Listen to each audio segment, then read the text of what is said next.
राधा वल्लभ श्री हरिवंश। राधे राधे दोस्तों, welcome back to my channel my life with Gopala. आशा करती हूँ हमारे प्रियतम जी के कृपा से आप सब अच्छे होंगे। हमारे सदगुरुदेव भगवान जी के चरणों में कोटि कोटि नमन। दोस्तों, राधा अष्टमी तो संपन्न हो गई। अभी बारी है हमारी श्यामा महारानी की छठी उत्सव मनाने की। वैसे तो देखा जाए दोस्तों, हमारी प्यारी लाडो रानी का जन्म गर्भ से नहीं हुआ था। हमारी नित्य किशोरी सुकुमारी लाडो रानी तो प्रकट हुई थी। और हमारा जो उपासना है, युगल उपासना, निकुंज की उपासना, यहाँ पर तो स्वामिनी जो सदा सर्वदा आदि अनंत काल से निकुंज विहारिणी के रूप में विराजमान है। ना तो उनका कोई आदि है, ना तो उनका कोई अंत है। फिर भी हम जो भक्त लाडो रानी को बहुत दुलार करते हैं, हम तो छठी उत्सव मनाएंगे। और छठी उत्सव हम कैसे मनाएंगे, उसी बात को लेकर आज का ये छोटा सा व्लॉग मैं बना रही हूँ। तो दोस्तों, 5 सितंबर को हमारी प्यारी लाडो रानी की छठी उत्सव मनाई जाएगी। अष्टयाम सेवा के लिए जैसे हम लोग ब्रह्म मुहूर्त में निद्रा से जाग जाते हैं, वैसे ही हम 5 सितंबर को भी ब्रह्म मुहूर्त में निद्रा से जाग जाएंगे। उसके बाद नहा के बिल्कुल अपने संप्रदाय का जो रीत है, उसी रीत को मानते हुए तैयार हो जाएंगे। और उसके बाद श्री श्यामा श्याम को बहुत लाड़ दुलाड़ करके उनके चरण चापते हुए, यानी कि चरण दबाते हुए, बहुत ही सुकोमल हाथ से उनको लाड़ दुलाड़ करते हुए उत्थापन कराएंगे। उसके बाद जैसे मंगला होती है वैसे मंगला होगी। दोस्तों, मंगला भोग में उस दिन स्पेशली दही, माखन, मिश्री, यानी कि दूध घर का जो भोग होता है, डेयरी प्रोडक्ट्स का जो भोग होता है, वो लगाने की कोशिश करिए। वैसे तो मंगला भोग हमेशा दूध घर की ही होनी चाहिए, पर वो तो अपने अपने भाव और सामर्थ्य के ऊपर ही डिपेंड करता है भक्तों की, क्योंकि हमारा तो प्रेम का उपासना, भाव का उपासना है। यहाँ पे तो कोई हार्ड एंड फास्ट रूल नहीं है। पर क्योंकि छठी है और लाडो अभी अभी जन्मी है, बहुत ही कोमल छोटी सी दुलारी है, इसीलिए लाडो को स्पेशली उस दिन दूध घर का, डेयरी प्रोडक्ट्स का ही भोग निवेदन करिए। उसके बाद जैसे मंगला आरती होती है वैसे ही मंगला आरती करिए।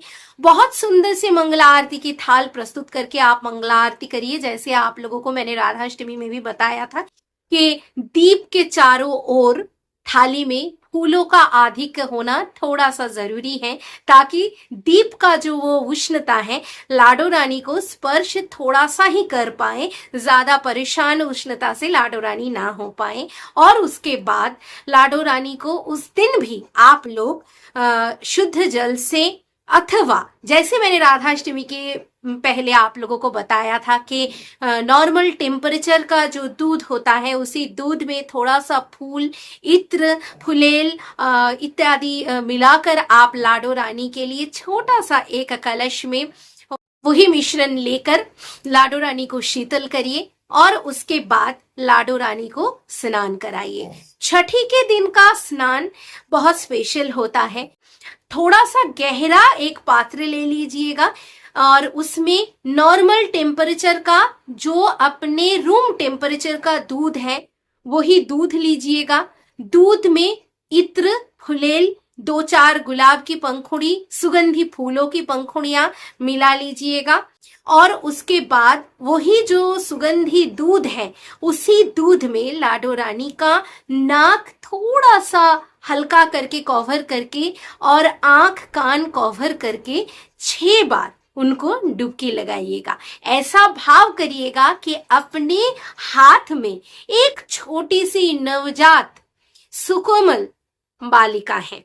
क्योंकि हमारी लाडो रानी तो बहुत ज्यादा कोमल है ना, इसीलिए अपने हृदय में भाव ऐसे रखिएगा कि दूध में 6 बार डुबकी लगाते समय जो छोटी सी बालिका है, उनके नाक, कान और आंख में दूध ना चला जाए। ऐसे भाव करके उनको 6 बार डुबकी लगाइए।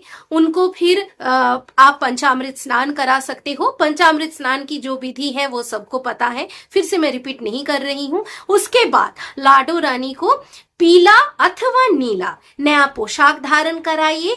सब श्रृंगार जैसे 16 श्रृंगार हम करते हैं, पैरों में पायल, हाथों में कंगन, नाक में नथनी, कान में कर्ण कुंडल, माथे पर बिंदी, माथा पट्टी, चंद्रिका, उसके बाद कमर में कमरबंद, ये सब कुछ धारण कराएं। उनके हाथ में थोड़ा सा मेहंदी स्पर्श कराएं, उनके पैरों में थोड़ा सा आल्टा स्पर्श कराएं, उनके अधर में थोड़ा सा लाली स्पर्श कराने का भाव करें। और उसके बाद देसी घी का एक दिया प्रज्वलित करके उसमें घरेलू तरीके से घर ही में जो काजल प्रस्तुत किया जाता है वो प्रस्तुत कर लीजिए और उसी काजल को लाडो रानी को अपनी गोदी में लेकर आप उसी काजल से लाडो रानी के आंख में अंजन लगाइए। और यही सेम तरीके से आप लालजू को भी कर सकते हो।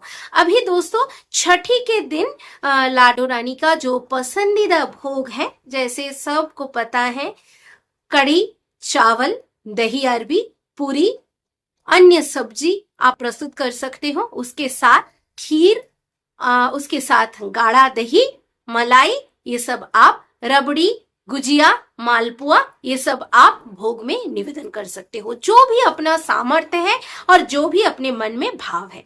शाम के समय लाडो रानी को फिर से आप गोदी में बिठाकर या फिर गोदी में लेटाकर, जैसे नवजात शिशु को गोदी में ऐसे लेटाते हैं वैसे लेटाकर उसी काजल से आप लाडो रानी के आंख में काजल लगा सकते हो। और एक बहुत इंपॉर्टेंट बात है, श्रृंगार के दौरान इस दिन, छठी के दिन, हाथ और पैर में जो काले धागे से बना हुआ नजरिया आता है वो जरूर धारण कराइए। हमारी श्यामा प्यारी बस 6 दिन की हैं, ये भाव करके।